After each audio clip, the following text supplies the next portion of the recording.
Hi friends, welcome to red roses. എല്ലാവർക്കും സുഖമാണല്ലോ. എനിക്ക് എപ്പോഴും എല്ലാവർക്കും സുഖമാണെന്ന് അറിയാനാണ് ഇഷ്ടം. ഞാൻ അങ്ങനെ തന്നെ ചിന്തിക്കട്ടെ. പിന്നെ എന്തൊക്കെയുണ്ട് വിശേഷം? എന്നും കറി വെച്ച് നമുക്ക് മടുത്തു അല്ലേ, കണ്ടിട്ട്. അപ്പോൾ മാറ്റങ്ങൾ വേണമെന്ന് ഞാൻ പറഞ്ഞല്ലോ നാളെ ജീവിതത്തിൽ. അപ്പം ഞാൻ കുറച്ച് ജാം ഉണ്ടാക്കാമെന്ന് വിചാരിച്ചു. നല്ല പ്ലം വാങ്ങിയിട്ടുണ്ടായിരുന്നു. അപ്പോൾ പ്ലം വെച്ചിട്ട് നല്ലൊരു ജാം ഞാൻ ഉണ്ടാക്കാൻ പോവാണ്. കുട്ടികൾക്കൊക്കെ ഇഷ്ടാവും ബ്രെഡും ജാമൊക്കെ കൂട്ടി കഴിക്കണമെന്ന് വെച്ചാൽ. പ്ലം നല്ലൊരു ഫ്രൂട്ടല്ലേ. അപ്പോൾ നമുക്ക് പ്ലം വെച്ചിട്ട് ജാം ഉണ്ടാക്കാൻ അടുക്കളയിലേക്ക് പോവാം. ഒരു 250 ഗ്രാം പ്ലം ഉണ്ട്. ഇത് ഞാൻ നന്നായിട്ട് കഴുകി വെച്ചതാണ്. ഇതൊന്ന് തുടച്ചതിന് ശേഷം നമുക്കിത് കട്ട് ചെയ്യാം. അപ്പോൾ പ്ലം ചെറിയ പീസുകളാക്കി അതിലേക്ക് നമുക്ക് ഒരു കഷ്ണം കറുവപ്പട്ട ഇട്ട് കൊടുക്കാം കേട്ടോ. പിന്നെ ഇതിന് വേണ്ട പഞ്ചസാര ഒരു 150 ഗ്രാം പഞ്ചസാര വേണം ഞാൻ ഇട്ട് കൊടുക്കാണ്ട്. ഇതിൻ്റെ ഒപ്പം തന്നെ ചെറുനാരങ്ങയുടെ നീര് ഒഴിച്ചു കൊടുക്കണം കേട്ടോ. സിട്രിക് ആസിഡ് അല്ല ഞാൻ യൂസ് ചെയ്യണത്. ചെറുനാരങ്ങയുടെ നീര് കുറച്ച് കഴിഞ്ഞിട്ട് ഒഴിച്ചു കൊടുത്താൽ മതി.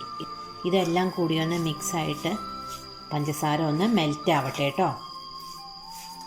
അപ്പോൾ പഞ്ചസാരയും പ്ലമ്മും കൂടിയിട്ട് ഞാൻ മിക്സാക്കിയിട്ട് മെൽറ്റാക്കാൻ വെച്ചിട്ടുണ്ട്. ഇത് മെൽറ്റായി കഴിഞ്ഞാൽ ഈ പഞ്ചസാരയുടെ ലായനിയിൽ പ്ലം വെന്ത് കിട്ടും.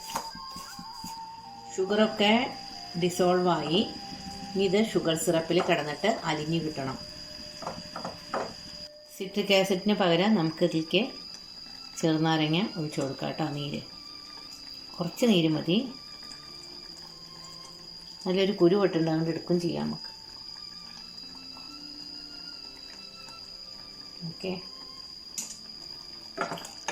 ഇനി നമുക്ക് ഇത് ഇനി ഡ്രൈ ആക്കി എടുക്കണം.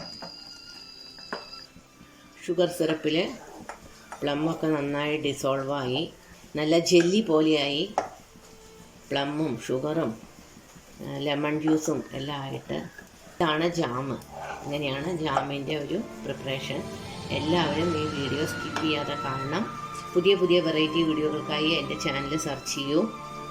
ലൈക്കും സബ്സ്ക്രൈബും ചെയ്തിട്ട് എന്നെ പ്രോത്സാഹിപ്പിക്കണം. ഇനി അടുത്ത വീഡിയോ ആയിട്ട് നമുക്ക് ഉടനെ തന്നെ കാണാം. ഇത് നമുക്ക് ഒരു ബൗളിലേക്കാം. അപ്പോൾ ഞാൻ ജാം ഒരു ബൗളിലേക്ക് ആക്കി. പ്രിസർവേറ്റീവ്സ് ഒട്ടും ചേർത്തിട്ടില്ല. കടയിൽ നിന്ന് വാങ്ങുന്നതൊക്കെ കുറച്ചധികം ദിവസം ഇരിക്കും. അതിൽ പ്രിസർവേറ്റീവ്സൊക്കെ ഉണ്ടാവും. അപ്പോൾ വീട്ടിൽ നമുക്ക് എളുപ്പത്തിൽ ജാം ഉണ്ടാക്കാമെന്ന് ഉണ്ടാക്കി നോക്കിയപ്പോൾ മനസ്സിലായി. കുട്ടികൾക്കൊക്കെ വളരെ ഇഷ്ടപ്പെടും. ഇനി നമുക്ക് പുതിയ വീഡിയോ ആയിട്ട് കാണാം. Then take care, bye. എന്തെളുപ്പമാണല്ലേ ജാം ഉണ്ടാക്കാൻ, എന്ത് സിമ്പിളാണ്, എത്ര വേഗം കഴിഞ്ഞു.